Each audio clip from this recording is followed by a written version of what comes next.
예, 안녕하세요. 여러분들 반갑습니다. 이번 시간에 재무상태표, 일명 대차대조표에 대해서 함께 공부하는 시간 갖도록 하겠습니다. 이전 시간에 재무상태표를 활용해가지고 종목에 대해서 가치 평가하는 분석 기준에 대해서 공부했던 적은 있습니다. 근데 그때 당시는 아무래도 처음 접하시다 보니까 좀 많이 낯설고 어려워 하셨을 거라고 생각되어집니다. 그래서 이제 이번 시간에는 이제 아주 기본적인 거, 기본 구조에 대해서 좀 살펴보게 되면은 이걸 좀 알고 나면은 머릿속에 이렇게 그림으로 되어 있죠. 이렇게 좀 이렇게 설명이 많이 들어가 있지 않고 뭔가 이렇게 구조화 시켜가지고 그림을 만들었습니다. 요것을 약간 머릿속에 좀 익히시게 되면은 이 방송 끝나고 실전학습에서 다트에 들어가시면 이제 재무상태표였잖아요. 사업 보고서라든지 분기 보고서에 그걸 통해서 이제 해석하는 방법, 어떻게 분석하는 건지 그걸 알 수가 있을 거거든요. 그렇게 실전학습 가기 전에 미리 개념을 좀 잡는 관점으로 진행을 하려고 해요. 그리고 항상 좀 말씀드리고 있는데 우리는 주식을 하는 사람이지 회계사는 아니잖아요. 우리가 뭐 일명 여기 안에 들어가 있는 뭐 유동자산의 일일이 항목을 우리가 작성하는 것도 아니고 비유동자산의 항목을 작성하는 것도 아니고 유동목차의 항목 다 작성하는 게 아니죠. 우리는 이걸 보고서 어떻게 해석할 것인지 이걸 활용해가지고 가치평가는 어떻게 할 것인지 주식에서 어떻게 활용할 것인지 그거에 대해서 알아보려고 하는 거니까 그냥 익숙해지면 됩니다. 처음에 재무상태표 우리 공부했을 때 좀 낯선 면이 있었잖아요. 계속 보다 보면은 그러니까 이게 재무상태표를 공부하실 때 관점이 되게 많이 있거든요. 용어도 많이 죄송합니다. 용어도 뭐 유동자산, 비유동자산 많이 있잖아요. 근데 이거에 대해서 다 일일이 또 설명해 드려야 되고 또 케이스 바이 케이스 경우의 수에 대해서도 설명해 드려야 되는데 그거를 뭐 지금 한 시간에 다 설명해 드릴 수 있는 건 아니니까 계속 이제 케이스 바이 케이스로 해가지고 익숙해지도록 교육 영상을 계속 업로드하면서 여러분들이 공부할 수 있게끔 그렇게 진행을 하도록 하겠습니다. 우선 재무상태표, 일명 대차대조표. 이 대차대조표라는 단어 많이 들어보긴 했을 건데 그래도 좀 들어보긴 했어도 많이 좀 낯설 거예요. 우선 대차대조표란 것은 차변과 대변이 있습니다. 차변은 이제 왼쪽, 대변은 오른쪽이 있는데 이렇게 나누시게 되면은 차변에는 자산이 있고요. 네, 대변에는 부채와 자본이 있습니다. 부채와 자본이 합쳐지게 되면은 자산이 되는 거죠. 그래서 이제 대변의 대와 차변의 차 합쳐가지고 대차, 대조를 한다. 그래서 대차대조표라고 합니다. 요거는 여러분들 그 네이버 금융의 사이트에 가셔도 있고요. 아니면 이렇게 HTS 그 기업 분석 가보시려면은 여기 이렇게 재무상태표라고 써 있기도 하고요. 뭐 실전학습에서는 다트에서 보는 재무상태표, 일명 이제 대차대조표에 대해서 함께 공부하긴 할 겁니다. 이것도 이제 뭐 연결 재무제표하고 연결 재무상태표하고 별도 재무상태표 있고요. 우선 별도 재무상태표로 보시고요. 그 다음에 뭐 연간 분기 있습니다. 우선 분기로 보시면 좀 더 디테일하게 볼 수 있죠. 네, 여기에 재무상태표로 써 있고요. 자산, 자산 총계 뭐 그래프로도 있고 자산 안에는 이제 유동자산, 비유동자산이 있고요. 그다음에 부채 아래에는 이제 유동부채하고 비유동부채가 있습니다. 자본 안에 있는 계정 항목은 자본금, 신종자본증권, 자본잉여금, 기타 자본, 기타 포괄 손익 누계, 그 다음에 이익잉여금이 있습니다. 주로 자본 계정에 쓰이는 거는 자본금하고 자본잉여금, 이익잉여금이겠죠. 그리고 자산에 쓰이는 거는 유동자산과 비유동자산. 부채에 주로 쓰이는 것은 유동부채하고 비유동부채. 네, 요거입니다. 요거를 우리가 눈에 익숙하긴 한데 요거에 대해서 좀 구조돼서 머릿속에 익혀 놓으시게 되면은 좀 편하실 거예요. 아까 좀 말씀드린 것처럼 네, 요거 재무상태표, 대차대조표 같은 얘기입니다. 용어가 예전에 대차대표는 용어 썼는데요. 요새는 네, 재무상태표라는 용어를 씁니다. 그러니까 같다고 보시면 돼요. 용어 차이니까. 이렇게 나누면 되죠. 이렇게 나누게 되면은 이쪽에는 이제 부채, 여기 부채라고 써있죠. 부채. 그 다음에 여기는 자본. 그 다음에 이쪽은 자산. 자산은 이제 부채하고 자본이 플러스가 되면은 자산이 되는 거죠.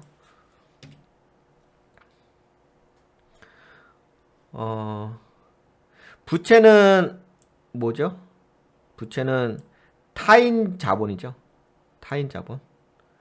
그리고 자본은 자기 자본이라고 합니다. 그래서 여기 아래 보게 되면 부채 자본 총계라고 써 있잖아요. 이 부채 자본 총계라는 건 뭐냐면 이 부채 총계하고 자본 총계가 있을 거 아니에요.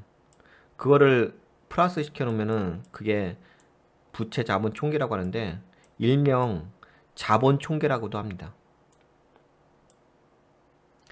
그래서 여기 타인 자본 써 있고 자기 자본 써 있잖아요. 당연히 부채니까 빌려온 거니까 타인 자본이죠. 요거는 자본이니까 자본금 아시죠? 자기 자본이죠. 근데 여기에 보게 되면은 부채 플러스 부채 자본 총계라고 써 있잖아요. 요게 다른 말로 같은 얘기인데요. 다른 말로 자본 총계라고 한다고요. 자본 총계. 원래는 부채 플러스 자본 총계인데요. 그냥 여기 보시게 되면 자본, 타인 자본, 자기 자본 되어 있으니까 타인 자본하고 자기 자본을 플러스 하니까 그게 자본 총계라고 해요. 이해하셨죠? 이 용어를 좀 익숙해지셔야 돼요.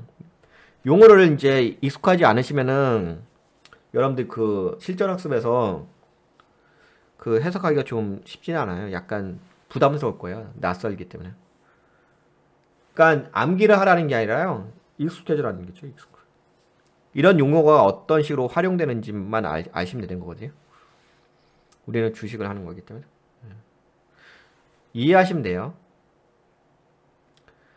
네, 그래서 이제 요게 부채 자본 총계가 부채 플러스 자본 총계가 이 자산 총계하고 같아야 돼요.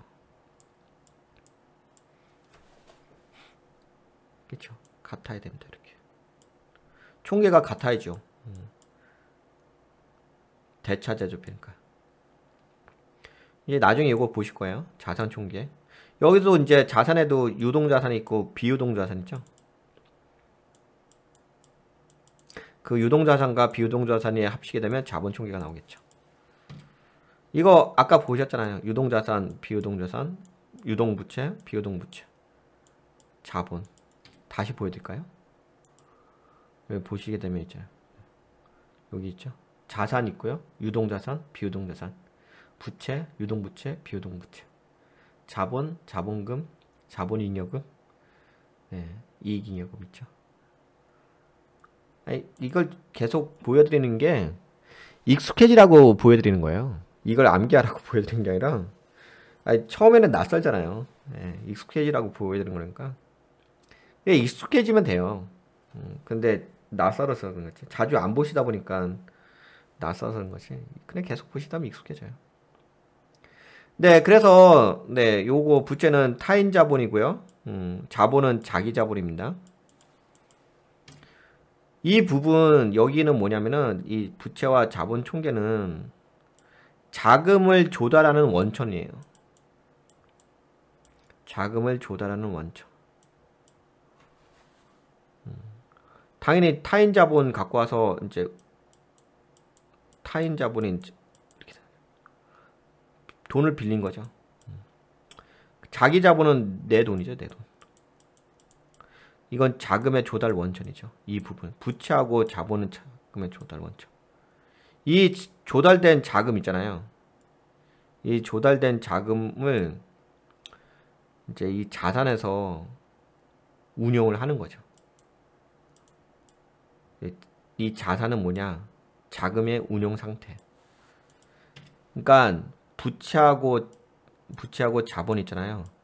부채하고 자본에 있는 돈을 활용을 해가지고 이거를 활용해가지고 자산에서는 회사를 운영을 하는 거예요. 그래서 자금의 운용 상태를 보여주는 게 자산입니다. 그래서 부채와 자본은 뭐예요?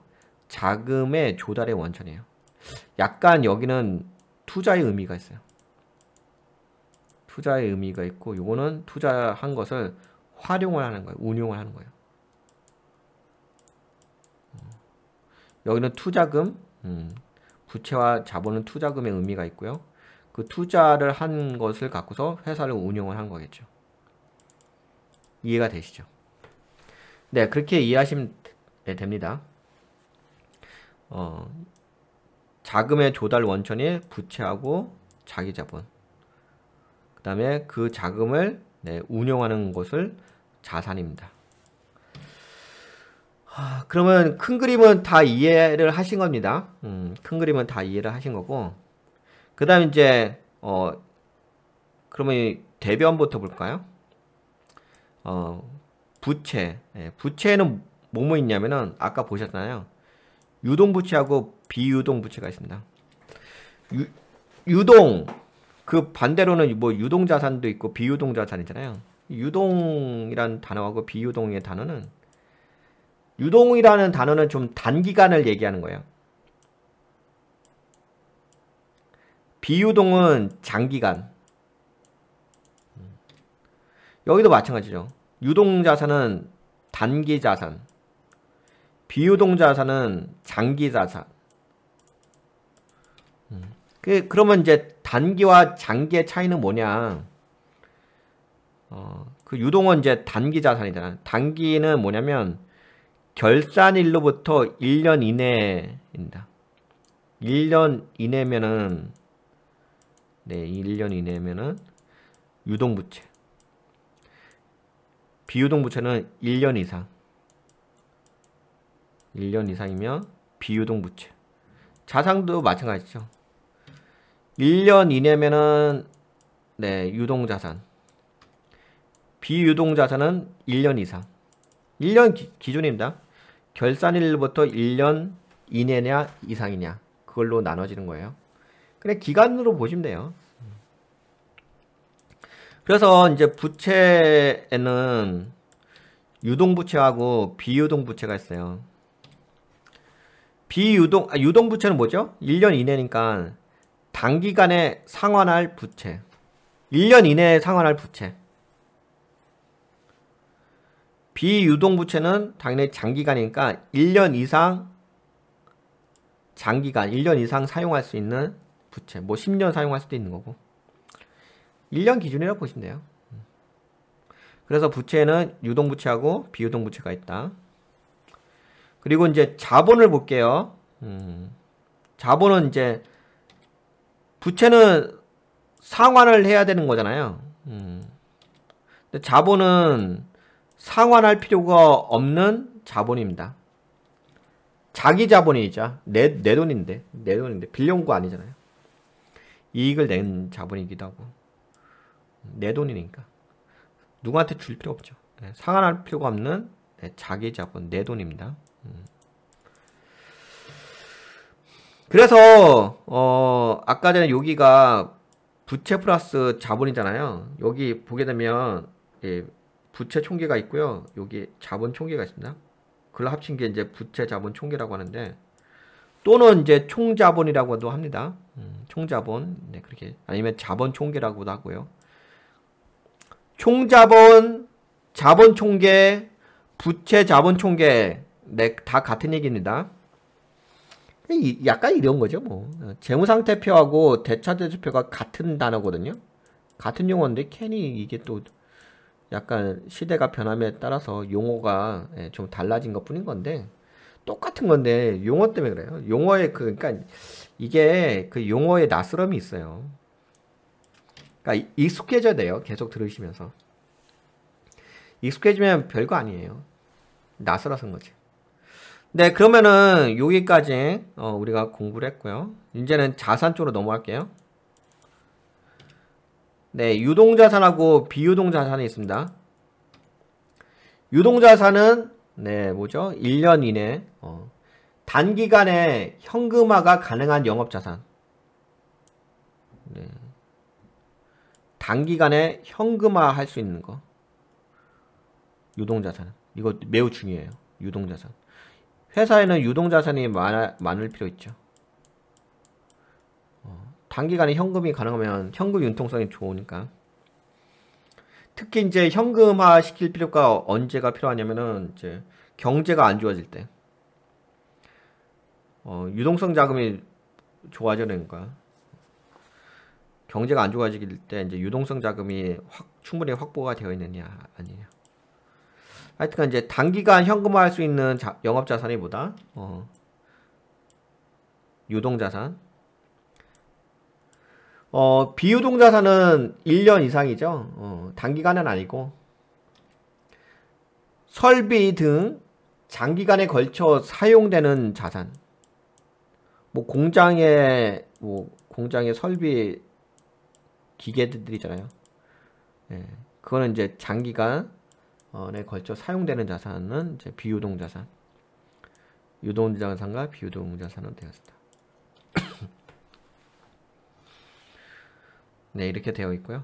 보통은 이제 유동자산이 여기 비율을 보게 되면 이렇게 되어 있는데 일반 회사들은 유동자산이 약 55% 차지하고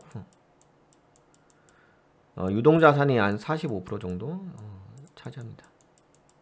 꼭 이렇게 돼야만 하는 건 아닌데 그래도 이렇게 되면은 유동자산도 회사가 뭔가 안정적으로 굴러가는 게 있죠. 거기다가 이제 뭔가 외부에 의한 어떤 변화에 대해서 대처할 수 있게끔 어느 정도 이제 대응할 수 있는 거 퍼센트지 그렇게 되는 거죠. 또 너무 유동자산만 많으면 또 안 되죠. 너무 유동자산만 예를 들어 유동자산 60%고 비유동자산이 40%다 이렇게 되면 뭔가 회사가 묵직함이 없죠. 그렇죠? 아무래도 유동자산이 어느 정도 중심을 잡아주고 유동자산은 좀 상황에 따라서 어느 정도 대처할 수 있는 그 정도면 되는 거니까. 네, 그렇습니다. 그러면은 우리가 요거 돼서 머릿속에 그림을 그려 놓으셨죠? 머릿속에 그림을 그려 놓으시면 된다. 어렵지 않죠? 설명을 드리니까. 네, 머릿속에 이렇게 그림을 딱 그려 놓으세요. 이거 뭐 이제 이쪽은 부채와 자본은 뭐다? 자금의 조달 원천. 자산은 뭐다? 자산은 자금의 조달 원천을 활용해 가지고 자금의 운용 상태를 보여주는 거.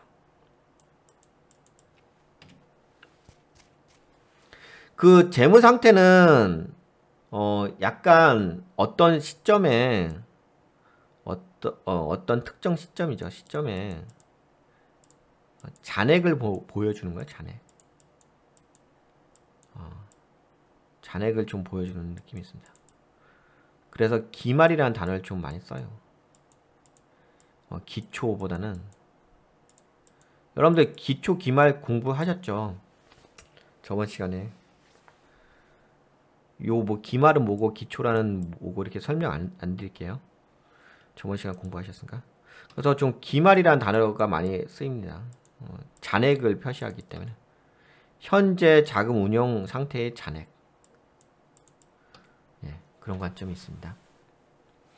그러면 여기 이거에 대해서 큰 그림을 좀 보셨으니까 그래서 이제 아까 말씀드린 것처럼 자본 총계하고 자산 총계가 같아야 됩니다. 요거 대조를 해야 되는 거니까.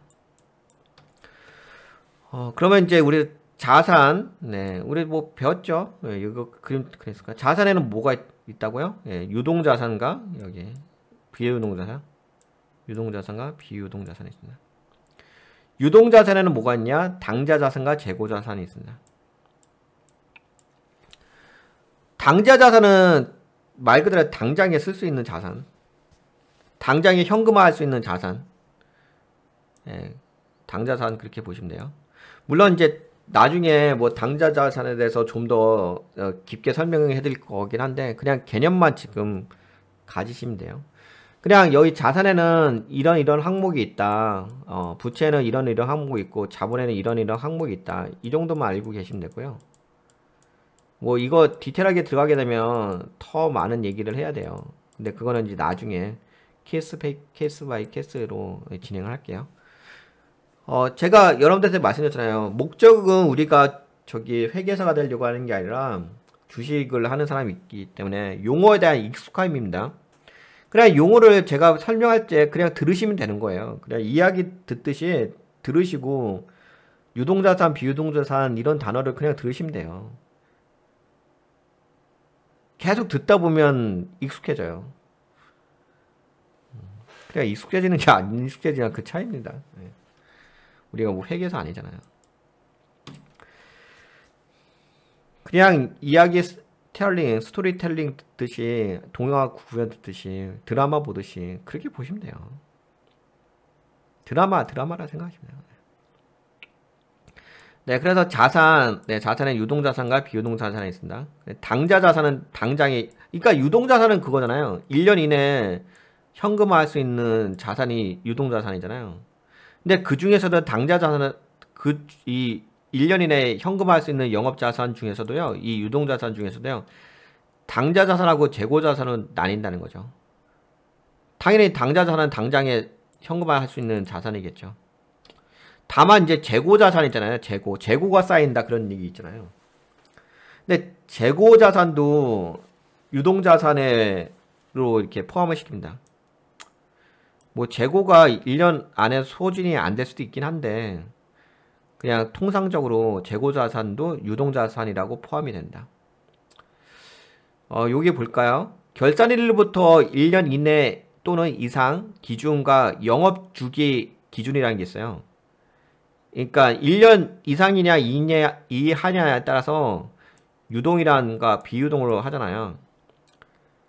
근데 영업주기 기준이라는 단어가 있어요. 영업주기 기준. 이런 단어가 있는데 매출 채권이나 재고자산 같이 통상의 영업거래에서 발생한 자산을 유동자산으로 분류하는 것.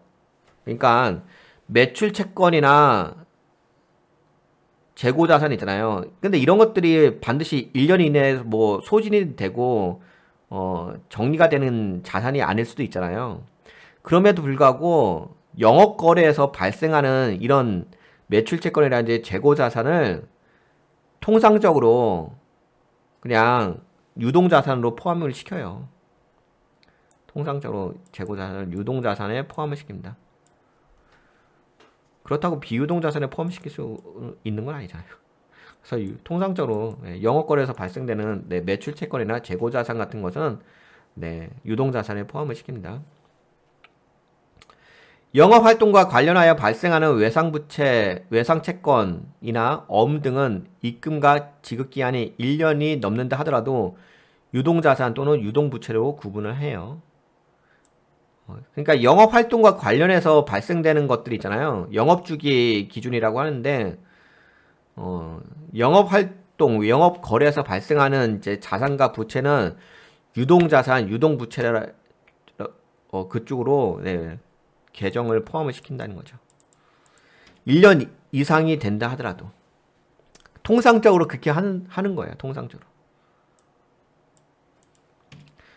당좌자산은 그냥 당연히 당장 현금화 시켰으니까 유동자산에 포함되는 거죠. 네, 그래서 재고자산은 유동자산에 포함이 된다. 특히 재고자산 우리가 볼 때 언제 좀 필요하냐면 이제 공장 돌리는 데 있잖아요. 반도체라든지 뭐 아니면 2차 전지라든지 아니면 자동차라든지 거기에 이제 그런 회사는 재고자산 많이 이렇게 활용되잖아요. 그래서 좀 강조해서 설명해요. 근데 그 재고자산도 뭐라고요? 유동자산에 포함된다고요. 1년 이내, 그러니까 1년 이내에 현금화할 수 있는 유동자산에 포함된다는 거죠. 그래서 이제 재고자산을 잘 분석할 필요가 있어요. 재고자산이 유동자산에 포함되긴 하지만 요 재고자산이 너무 많아지게 되면 약간 리스크가 될 수도 있긴 하겠죠. 하지만 그럼에도 불구하고 재고자산은 유동자산에 포함된다. 그 다음에 이제 비유동자산에는 네, 설비 등 장기간에 걸쳐 사용되는 자산. 설비 등 장기간에 걸쳐 사용되는 자산입니다. 장기간, 오랜 기간, 1년 이상. 네. 투자자산. 당연히 투자를 하니까 오래 걸리겠죠. 투자가 뭐 1년 이내는 아닐 거 아니에요. 유형자산, 무형자산, 유무형자산. 뭔가 형체죠. 예. 그 다음에 기타 비유동자산이 비유동자산에 포함된다. 투자자산, 유형자산, 무형자산, 형체다, 형체. 예. 유형이 있느냐, 무형이냐. 예. 그러니까. 그 다음에 기타, 형이상학적인 거죠. 형이상학적. 뭔가 형이상학적이니까. 뭐 형이상학적인 것이 뭐, 당장에 뭐, 현금화 될 수 있는 건 아닐 거 아니에요. 투자자산도 그렇고. 기타 비유동자산. 네. 그래서 투자자산, 유형자산, 무형자산, 기타 유동자산은 비유동자산에 포함된다. 이렇게 보시면 될 거고요. 그 계정에 포함된다. 이렇게 보시면 될 것 같습니다. 그 다음에 이제 부채는 유동부채하고 비유동부채가 있습니다. 유동부채는 1년 이내 단기간에 상환을 해야 되겠죠.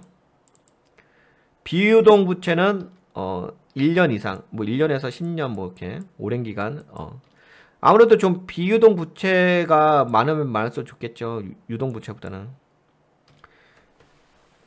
근데 꼭 뭐 비유동부채가 많다고 해서 좋고 뭐 유동부채가 적다고 해서 나쁘고 꼭 그런 건 아니에요. 뭐 상황에 따라서 케이스바에 따라서 그 회사의 어떤 전체적인 흐름에서 보는 거니까. 그래도 좀 비유동부채가 좀 더 많으면 당장 갚아야 되지 않아도 되는 거니까. 물론 비유동부채가 많으면 많을수록 이자 대금이 많이 나가긴 하겠죠. 유동부채는 이자 대금이 싸긴 하겠죠. 비유동부채는 이자비 부담이라든지 뭔가 그런 게 있긴 하긴.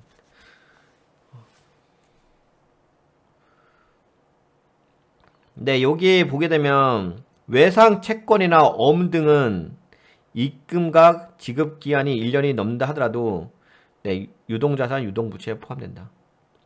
어음, 외상 채권 뭐 이런 것들, 네, 유동 이런 것들은 네, 유동 부채에 포함된다. 네, 이건 되게 부채는 어렵지 않죠? 그냥 요거는 기간의 관점인 거니까. 그리고 이제 자본, 네, 자본은 넘어오겠습니다. 자본에는 자본금 많이 들어보셨죠? 회사 설립할 때. 자본금, 그 다음에 자본잉여금 뭐 주식 발행 초과금 저번 시간에 공부하셨죠? 이전 시간에 공부했습니다. 주식 발행 유상증자라든지 뭐 그런 걸 통해 가지고 네, 돈을 취득하는 것.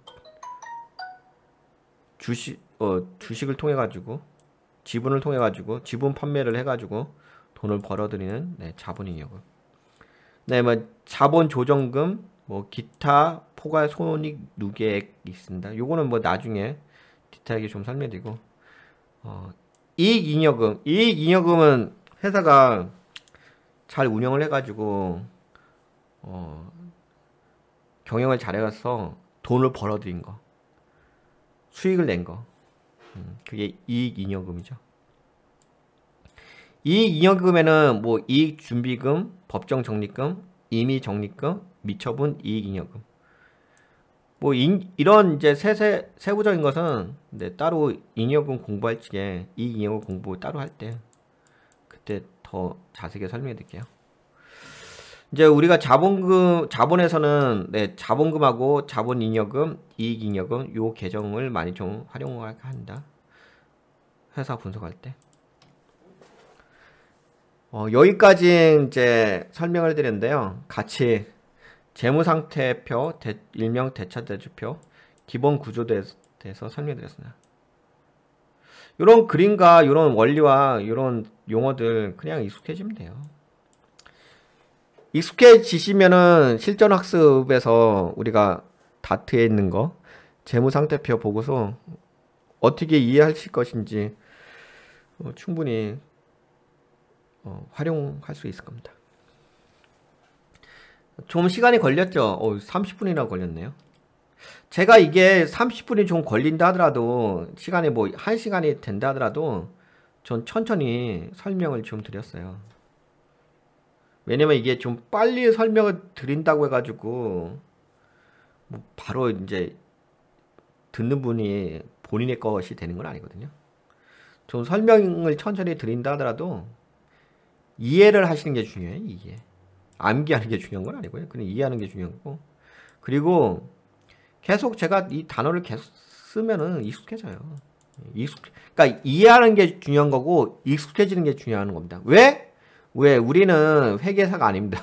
절대로 회계사 하려고 여러분들 이거 하는 거 아니에요. 일단 회계사 관점은 또 다르죠. 회계사 관점은 진짜 디테일하게 다 하면서 이거 뭐 어떻게 왔다리 갔다리 하는 거, 계정 이렇게 기입하는 거 그걸 하는 건데, 그건 회계사고 우리는 입장이 주식을 하는 사람이니까 그냥 우리는 큰 그림만 보면 되는 거예요. 큰 그림. 예, 그래서 용어에 대한 익숙함, 예, 그런 관점으로만 접근하시면 돼요. 그냥 이 영상은 시간이 뭐 한 30분 약간 넘어가고 있는데, 제가 계속 높아지면 되는 게 회사 관점으로 자꾸만 접근하실 것 같아가지고 그러지 마세요. 그냥 드라마 영화 보듯이, 아니면 그냥 노래 흥얼흥얼 그런 거 듣듯이 그냥 그렇게 들으시면 돼요. 그냥 익숙합니다. 익숙함. 네, 그러면 이번 시간에는 재무상태표, 대차대조표 기본 구조에 대해서 알아봤습니다. 네, 다음 시간에는 아마 실전학습을 진행을 할 예정입니다. 네, 요거 그림 이해하신 거 머릿속에 잘 기억해 두시고, 낯선다고 한다면 몇 번 들어보세요. 계속 듣다 보면 익숙해질 겁니다. 아, 그리고 이 재무상태표에 있는 거 아까 제가 말씀드린 것처럼 이제 이건 되게 기본이잖아요. 좀 더 디테일하게 설명드릴 때가 있을 거예요.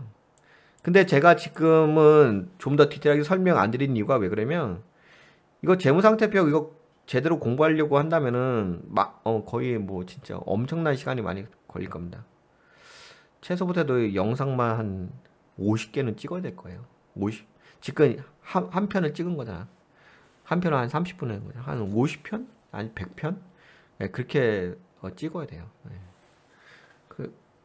그만큼 이제 할 얘기가 많죠. 그거는 이제 나중에 케이스 바이 케이스로 제가 영상을 계속 올려드릴게요. 처음부터 너무 부담스럽게 그거 다 하게 되면은 여러분들 머리 아파가지고 부담스러워요. 그래서 아주 기본 구조도, 근데 이것만 아셔도 돼요. 이것만 아셔도 다음 시간에 실전학습에서 재무상태표 분석하는데 충분히 도움이 돼요. 충분히 이해하시고. 네, 좀 더 구체적인 것은 나중에 케이스 바이 케이스로 더 영상을 올려드릴게요. 네, 이번 시간은 요 정도까지만 진행할게요. 근데 너무 시간이 많이 진행하긴 했네. 30분 넘었네요. 네, 이 정도 진행하도록 하겠습니다. 네, 여러분들 수고하셨습니다. 다음 시간에 만나요. 안녕.